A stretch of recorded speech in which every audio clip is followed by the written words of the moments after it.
Happy Sunday, everybody! Yes, it's Connor and Pete. Pete is here for I'm really sorry I missed last week. 3 weeks since you've been here, because last week you were away. The week before I was busy and had to cram CGN into like a 10-minute period or something. I'm back now though. But you're back, so that's good. We've got our newsreader back.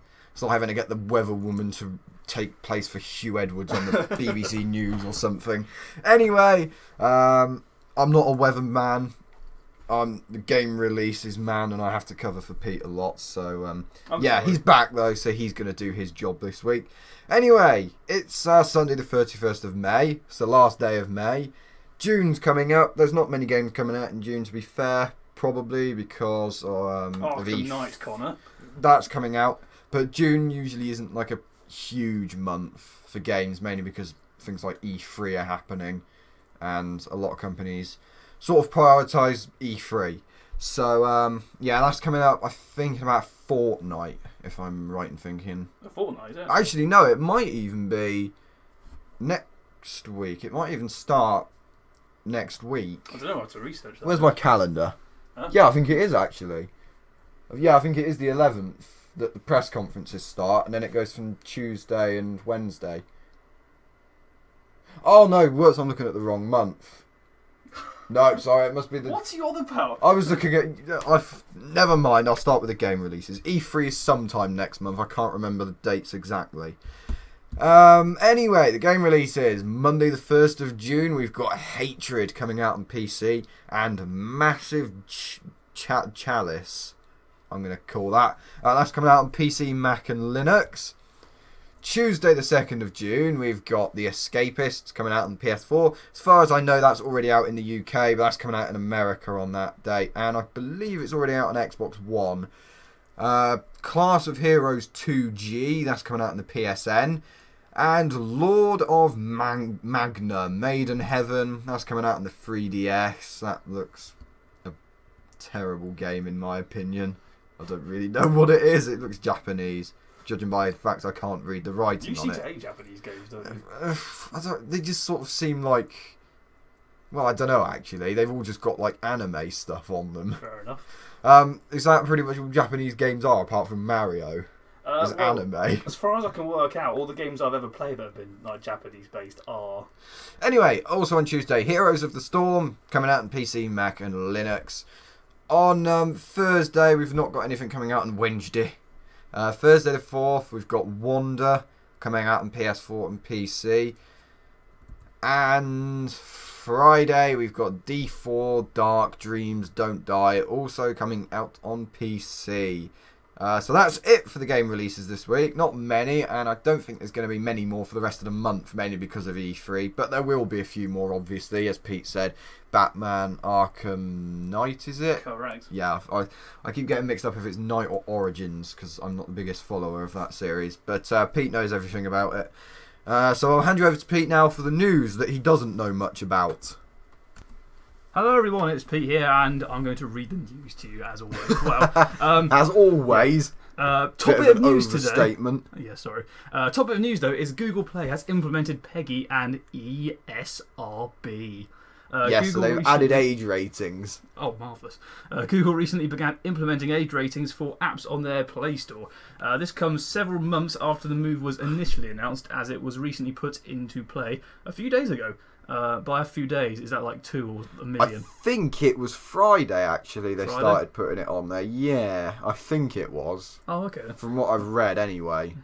It appears that most apps on Google Play now have PEGI or ESRB ratings. Depending on where you live. Oh, yeah, obviously, yeah, depending on where you live.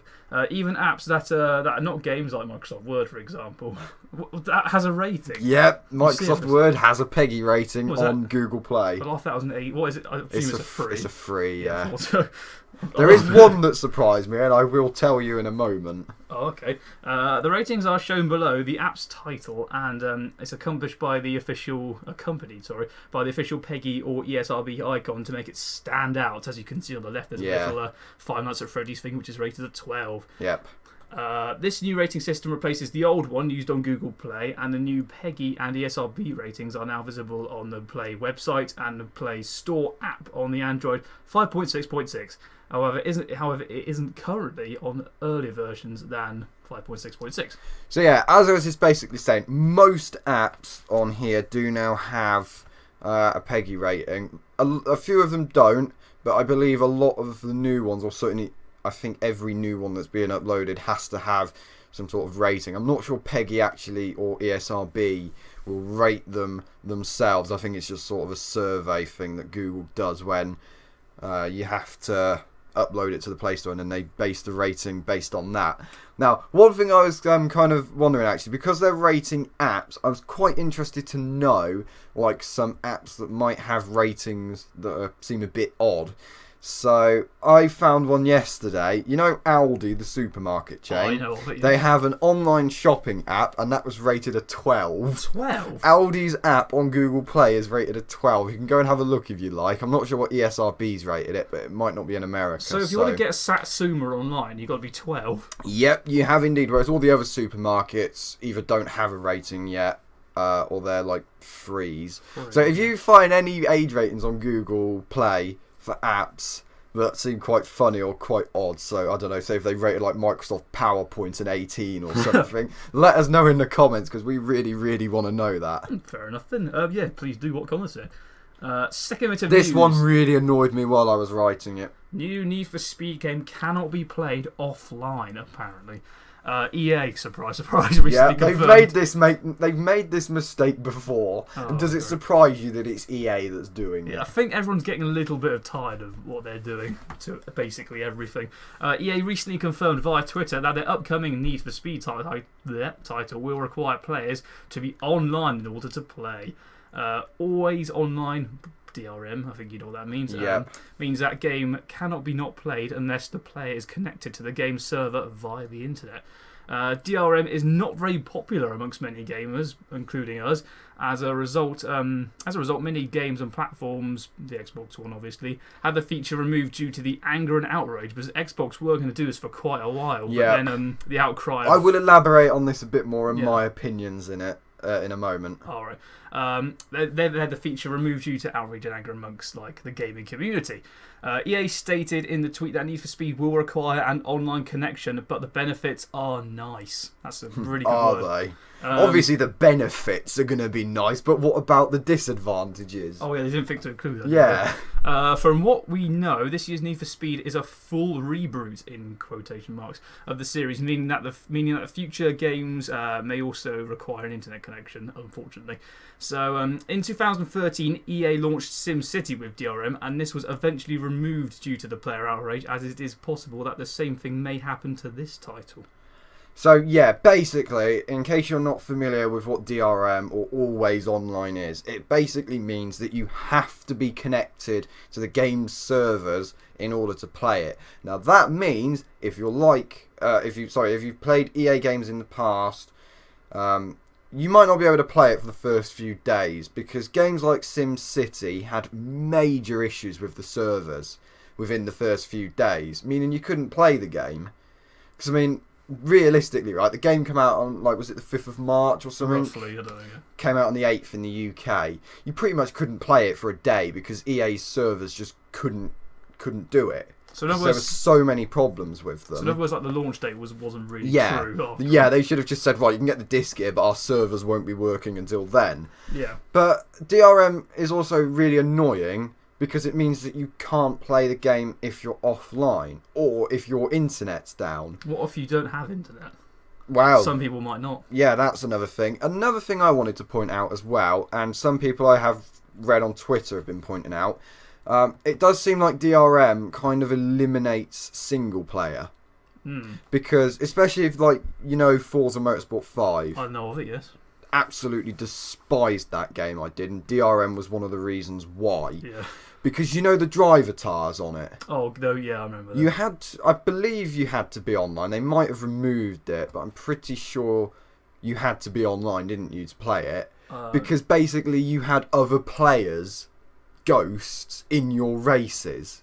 Yeah. So it was sort of like single player, but it wasn't single player. I can kind of Because see it what was they single were- player, but you're not playing with them directly, but you're playing with other players. Yeah, I can kind of see what they were trying to do, but it just didn't really work at all. I think DRM is stupid and it shouldn't be allowed in games. Thank and God. trust EA to be the developer or publishers to be doing this. I'm just thanking God that Xbox One didn't include that. No, because and Don we- Matrick even handed his notice in. Did Because, yeah. Well, for that reason? Yes. Oh, really? Because of the U-turns on the Xbox Well, didn't he want to do policies. No, I think he just kind of failed with what he wanted to do. Oh, okay. And he had to just abandon his policies because everybody hated him, so he quit his job. Fair enough. Right. The next bit of news, the final bit, presumably, because Probably it's expecting this. June You've games got to. with gold. Microsoft confirmed that 3 new games will be available for free as part of next month's Games with Gold promotion. One users will be allowed to download Massive Chalice. I think that's kind of I think Chalice means goblet or something. It could be. As well as Paul Nation FX. I think, yeah, we did that for a Let's Play. Yep, that's now in its 3rd consecutive month. So Can you do another game? Online. Xbox. The 360 users will be able to download Just Cause 2 between the 1st and the 15th of June, and Thief between the 16th and 30th, 15 days each. Both Xbox One titles will be available from the 1st to the 30th. I thought they'd already had Just Cause 2 and Thief. Have they? I don't know. I thought they did. I swear to God they've already had Thief. But I looked on the internet yesterday and apparently they hadn't. What about But- Just Cause 2? No, Just Cause 2 I don't think they have either. Oh, But okay. it's really annoying the fact that, I mean, especially the Xbox One, that they're, I mean, the games we're getting are only like really small, Yeah. right? So they're really small games that don't really cost that much. I mean, Paul Nation I think is worth about a tenner. And that's been on there, what, 3 months now? 3 months. Yeah, And we're not getting any new decent games. I mean, I mean, it would be nice to have 2 new games each month, Microsoft. yeah, I wouldn't really mind repeat that much if they like altered it every single month and maybe Yeah. went back to it later. I mean, if you look at PlayStation Plus, you get like pretty big titles for that. Some of them are really new games as well, and well, they change every month, as far as I'm aware. yeah, that's good. But yeah, PlayStation, in case you're not aware, was recently on Watchdog. Actually, Was it actually? yeah, it was because apparently their terms and conditions, theoretically or like state, it practically states that if your account gets hacked, it's not their responsibility. Well, And there's been like loads of players complaining to Watchdog and that, saying, whose responsibility? in case is you're it? wondering what Watchdog is like this this BBC show in the UK. It's like a consumer advice and consumer protection show. So if there's like problems with things, you get in contact with them, and yeah, they try and sort it out.